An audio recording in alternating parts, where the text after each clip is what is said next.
রহমান রাহিম। 2022 সালের এসএসসি পরীক্ষার্থীদের আমি স্বাগত জানাচ্ছি। প্রিয় শিক্ষার্থী, তোমরা অধ্যায় 11 জৈব যৌগ রসায়ন বিষয়ের আমরা আজকে অ্যালকেন থেকে কীভাবে জৈব অ্যাসিড প্রস্তুত করা যায়, ধাপে ধাপে আমরা কয়টি ধাপে শেখা যায় তা আমরা আজকে বিস্তারিত জানব। তার আগে আমরা মোটামুটি এই যে এই তিনটি কথা আমরা জেনে রাখবো, তাহলে আমাদের পক্ষে সহজ হবে। এটা অ্যালকোহল, এটা অ্যালডিহাইড, অ্যালকানেল, এটা জৈব অ্যাসিড বা ফ্যাটি অ্যাসিড।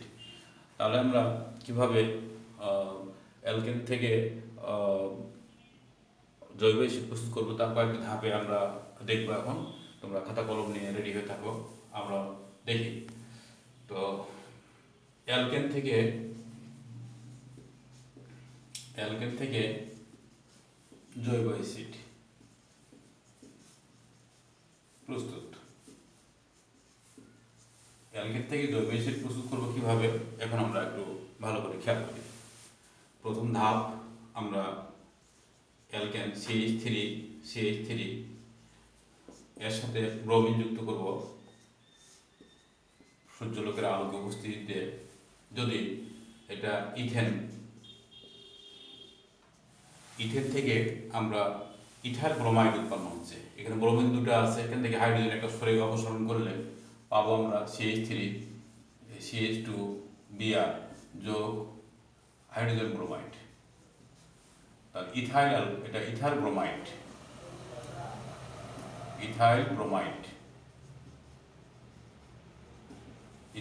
উৎপন্ন হলো। দ্বিতীয় ধাপে ইথাইল ব্রোমাইড CH3CH2Br, এটা আবার ক্ষারের সাথে তৈরি হলো, সোডিয়াম হাইড্রোক্সাইড অথবা পটাশিয়াম হাইড্রোক্সাইড। প্রিয় শিক্ষার্থী, এই দুই ক্ষার দিয়ে, আবার তীব্র ক্ষার এগুলো, এই দুইটা ক্ষারের মধ্যে দিয়ে এই বিক্রিয়া সম্পূর্ণ হবে। এখানে OH এর জায়গায়, Br এর জায়গায় OH বসাই দিলে আমরা ইথানল পাবো, CH3CH2OH যোগ সোডিয়াম আর ইয়া থাকলো ব্রোমিন, সোডিয়াম ব্রোমাইড NaBr। এটা ইথানল বা ইথাইল অ্যালকোহল।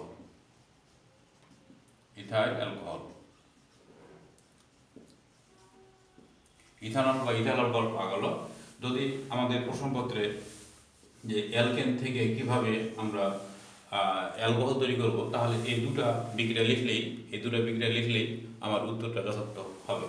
3 নম্বর ধাপে এসে আমরা ইথানলকে CH3CH2OH এর সাথে জাইমান অক্সিজেন, পটাশিয়াম K2Cr2O7 আর অধিক সালফিউরিক অ্যাসিড বিক্রিয়া দিলে আমরা পাবো 2 কার্বন বিশিষ্ট অ্যালডিহাইড যোগ পানি। এটা অ্যালডিহাইড বা ইথানেল বা অ্যালডিহাইড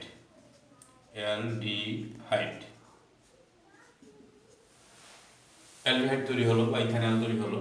চতুর্থ ধাপে এসে উক্ত ইথানেল CH3CHO, এটা জাইমান অক্সিজেন K2Cr2O7 অধিক পরিমাণে সালফিউরিক অ্যাসিড যদি দেওয়া হয়, তাহলে 2 কার্বন বিশিষ্ট জৈব অ্যাসিড তৈরি হবে যোগ পানি। তাহলে এটা ইথানোয়িক অ্যাসিড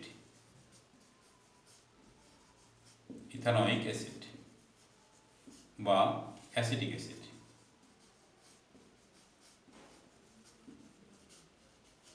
ইথানোয়িক অ্যাসিড বা অ্যাসিটিক অ্যাসিড উৎপন্ন হবে। এখন আমরা বন্ধুরা দেখি, আমরা এটা অ্যালকেন থেকে আমরা অ্যালকোহল তৈরি করলাম, অ্যালকোহল থেকে আমরা অ্যালডিহাইড তৈরি করলাম, অ্যালডিহাইড থেকে ইথানোয়িক অ্যাসিড উৎপন্ন করলাম। ধাপ হলো 1, 2, 3, 4। এই 4টি ধাপে আমরা এই বিক্রিয়া সম্পূর্ণ করব, তাহলে আমাদের কাঙ্ক্ষিত প্রশ্নের উত্তর পাওয়া যাবে। যদি পরীক্ষায় ইথানল তৈরি করতে বলে তাহলে সেক্ষেত্রে দুই বিক্রিয়া, যদি অ্যালডিহাইড তৈরি করতে বলে তো 3 লাইন, যদি ইথানোয়িক অ্যাসিড বা অ্যাসিটিক অ্যাসিড প্রস্তুত করে তাহলে 4 লাইন। এখানে আমরা আজকে ইথেন দিয়ে করেছি, এরপরে কিন্তু ইচ্ছা করলে প্রোপেন দিয়ে করা যাবে, মিথেন দিয়ে করা যাবে, ইথেন দিয়ে করা যাবে, প্রোপেন দিয়ে করা যাবে, বিউটেন দিয়ে করা যাবে। এভাবে প্রত্যেকটা ধাপে ধাপে আমরা পর্যায়ক্রমে যদি এই বিক্রিয়াগুলো প্র্যাকটিস করি তাহলে আমাদের এগুলোর উত্তরগুলো করা সহজ হয়ে যাবে। আমরা ভালোভাবে এগুলো চর্চা করব, দেখব, তাহলে আমাদের উত্তরগুলো সুসম্পন্ন হবে এবং পূর্ণ নম্বর পাওয়ার নিশ্চয়তা প্রদান করবে। ঠিক আছে বন্ধুরা, তাহলে আমরা মনে রাখবো 3টি কথা। অ্যালকোহলের জন্য RCHO, আর অর্থাৎ অ্যালকাইল মূলক, এর সাধারণ সংকেত CnH2n+1। এই CnH2n যদি কার্বন মান 1 বসা হয় তাহলে হলো মিথাইল, যদি 2 বসা হয় তাহলে ইথাইল, 3 বসা হয় কার্বনের মান যদি তাহলে প্রোপাইল, CH2, CH3, এইভাবে আর এর মান এটাকে বসালে একটা উৎপন্ন হবে, এটা বসালে উৎপন্ন হবে, এটা বসালে উৎপন্ন হবে।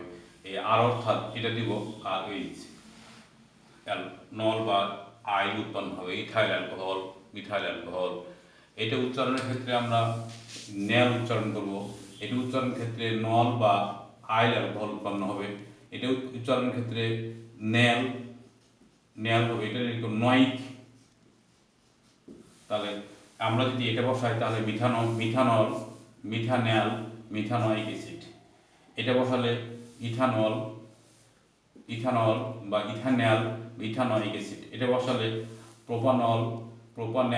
Propanoic acid. এভাবে পর্যায়ক্রমে আমরা সবগুলারই আরও অন্য অ্যালকোহলের নামকরণ আমরা অ্যালকোহল, অ্যালডিহাইড এবং জৈব অ্যাসিড বা ফ্যাটি অ্যাসিডের নাম পেতে পারবো।